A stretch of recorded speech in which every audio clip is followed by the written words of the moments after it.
So, hello everyone. It is Susan Eileen and Coach Joe back with you. Today's episode is called Laying Down the Basics. What we're talking about with regards to laying down the basics is what is the formation of that addictive behavior that you're dealing with, you're challenged with. One of the huge topics that's too big for today is the biology and the genes behind it. There's a lot of research that has gone on that. That is the subject really of an entire seminar, a full day seminar. What we're going to focus on today is what Alice Miller termed when she defined addictive behavior. She is a Swiss psychologist. She said that it's a signal, a sign, or a symptom of distress, plain and simple. And we are going to address this from the subject of our experiences, because we are the culmination of our experiences. So the question is, with regards to that, what are you running from, or what are you trying to suppress and not feel? And with that, I'm going to toss it over to Susan to share some of her experiences. So that's a very interesting way of putting it. What are you running from and what are you suppressing? Well, in some ways, I feel like those two words are almost opposites, but in sobriety, I have found that I was both running from some painful past experiences and trying to suppress problems from my comorbid conditions. So, growing up, my parents got divorced in 1974. It was really sort of the first generation of latchkey kids.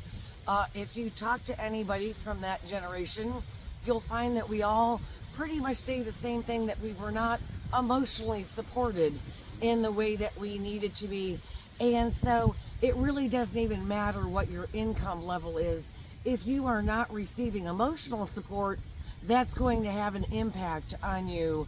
My mom had 4 kids in the 70s when it was, you were pretty much shamed for being divorced. So, she was, she definitely was going through a hard time herself. And on top of it, she had to figure out how to raise 4 kids in the first generation of women that could really drop their husbands at the drop of the hat if they turned out to be abusive or whatever the problem was. But everybody was on a learning curve. We were all going off of, our current and best guess. So I'm not trying to trash talk her in any way. And in many ways, she did the best she could with what she knew. But without receiving that emotional support, without receiving any kind of guidance on good money management, without receiving any kind of really good guidance on how to run a household, these were all things that left me at a deficit before my first drink, before my first romantic relationship, before I left the house. And as time went on growing up, obviously, the relationship between teenagers and parents is pretty rocky. I mean, even under the best of circumstances. And so I ran from my house at the age of 17. And I definitely had issues that I should have addressed before I got romantically involved with anybody at the age of 17. And unfortunately, any of those issues that I had when I was 17, like a snowball going down a hill, just picked up speed for the next 30 years. I just want to mention something that's really important with what Susan Eileen is saying, and that is the development of relationships. Dr. Gabor Mate, in 2 of his books, cited that lack of parental relationship, safety, whatever it is a key factor not only in addictive behavior, but also in ADHD development, because you don't have those attachments, and then that's part of what you're longing for, looking for in the future? Well, and I'm glad you mentioned attachments, because attachment styles are all over TikTok, and now I don't know where I learned this from, but people with ADHD are definitely more likely to have an anxious attachment style and to sort of attach themselves to somebody before they really know the person well enough to make a good decision as to should I even be attaching myself to that person. I've heard other people talk on TikTok that, you know, when you have a crush and your ADHD, it's definitely a lot more intense maybe than people without ADHD. So you need to know those comorbidities. So I had been diagnosed with bipolar disorder in 1999, and that now everything exists on a spectrum. So you can have extremely severe bipolar, you can have very minor bipolar. But we're finding that a lot of these things cluster together. So I have ADHD, am on the autism spectrum, and have bipolar disorder. And before it sounds like I'm trying to dramatize my afflictions, but this is really no different than somebody having high blood pressure, being obese, having high cholesterol, anxiety, and insomnia at the same time.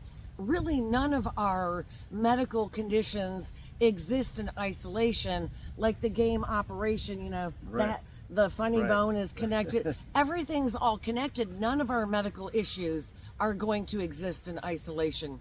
So if I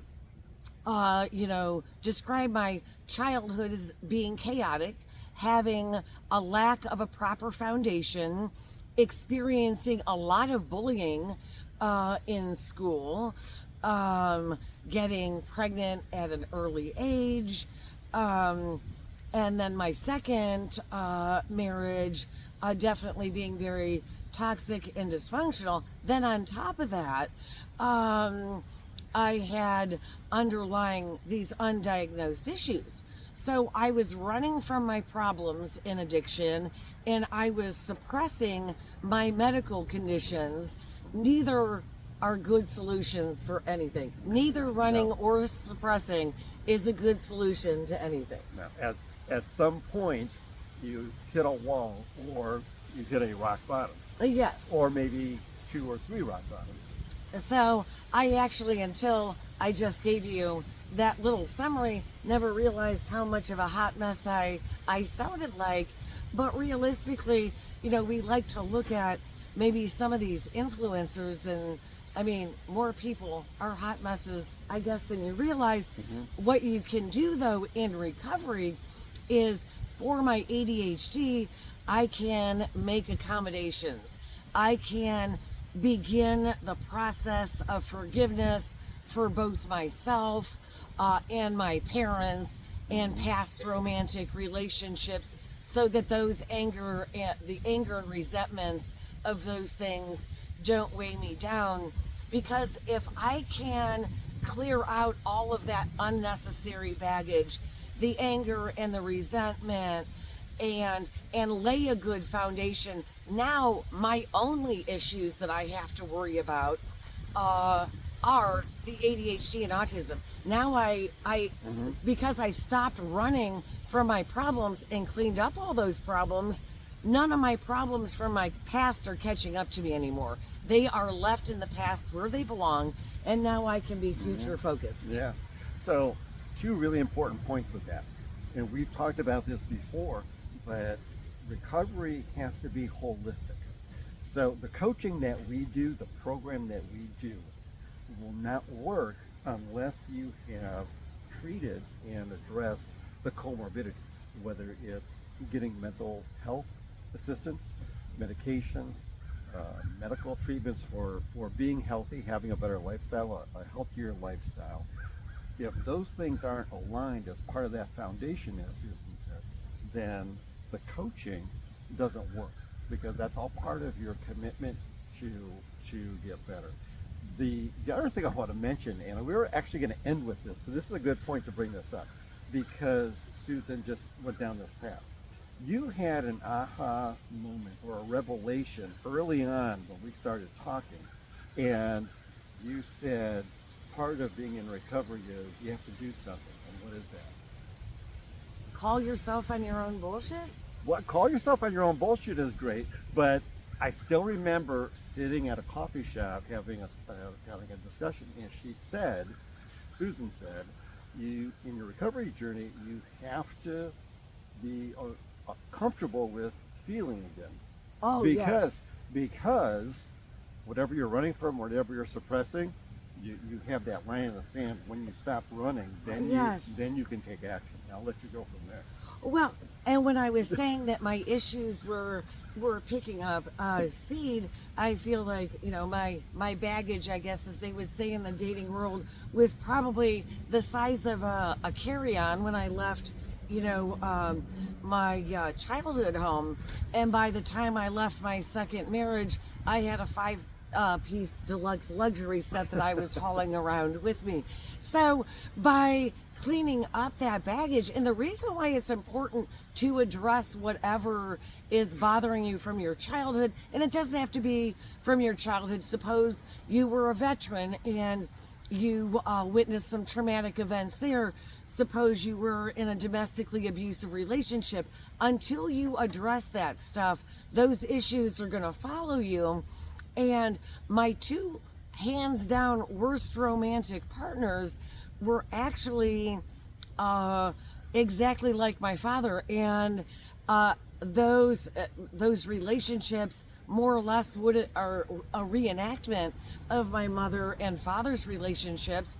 And it is very common for women to end up in relationships with men like their father, and it's not because you didn't miss the red flags. It's that the red flags were so familiar that it actually felt comfortable right off the bat, and we assumed you associate comfort with success for whatever reason. Absolutely.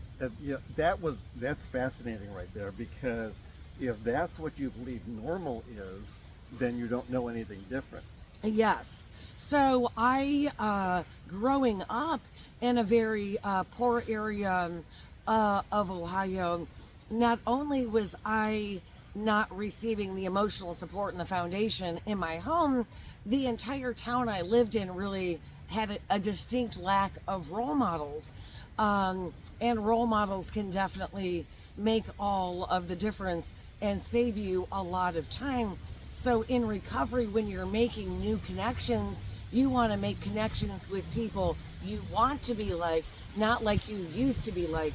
You want to make connections with people who you believe would be a good role model.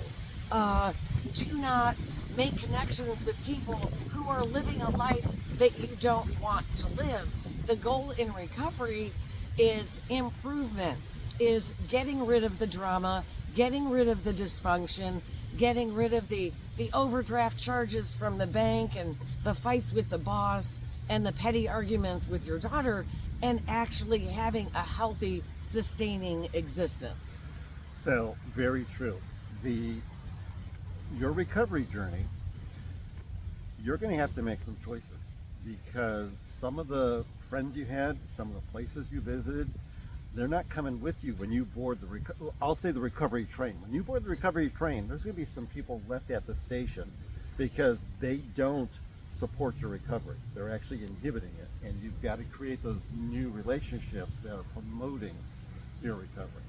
I had to say goodbye to about 6 relationships in the last year, and I know we previously talked about the pipe burst that happened, but that pipe burst was a storm that not only disrupted my life, but it actually cleared the way for, you know, if you think of after a hurricane, new things can grow.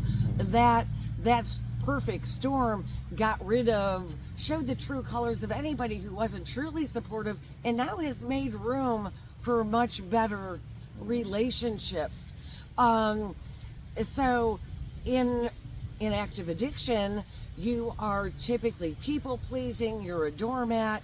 And since I was raised as a people pleaser and a doormat, I ran from conflict. Yeah. So instead of one of the reasons why my issues kept picking up steam is because when the issues came up, I ignored them hoping they would go away, not realizing ignoring them was actually the worst thing that I could do. Yeah, yeah. There's a lot to it. There's a lot to it. Your addictive behavior, whatever it is, whether it's shopping, gambling, pornography, alcohol, drugs, there is some common denominators with past abuse, past trauma, comorbidities. There's a lot that goes into it. But when you stop running and you stop suppressing, you will, that storm had to come before I could find serenity. And you will never have serenity if you are running and suppressing. The only way to have a truly content, peaceful, serene life is to stop running, stop suppressing, and dealing with your issues and comorbidities before they get the best of you. And with that, that is a great summation, and I think that's where we're going to end today. Yes. And we look forward to seeing you again on the next podcast. All right. Thank you. Thanks.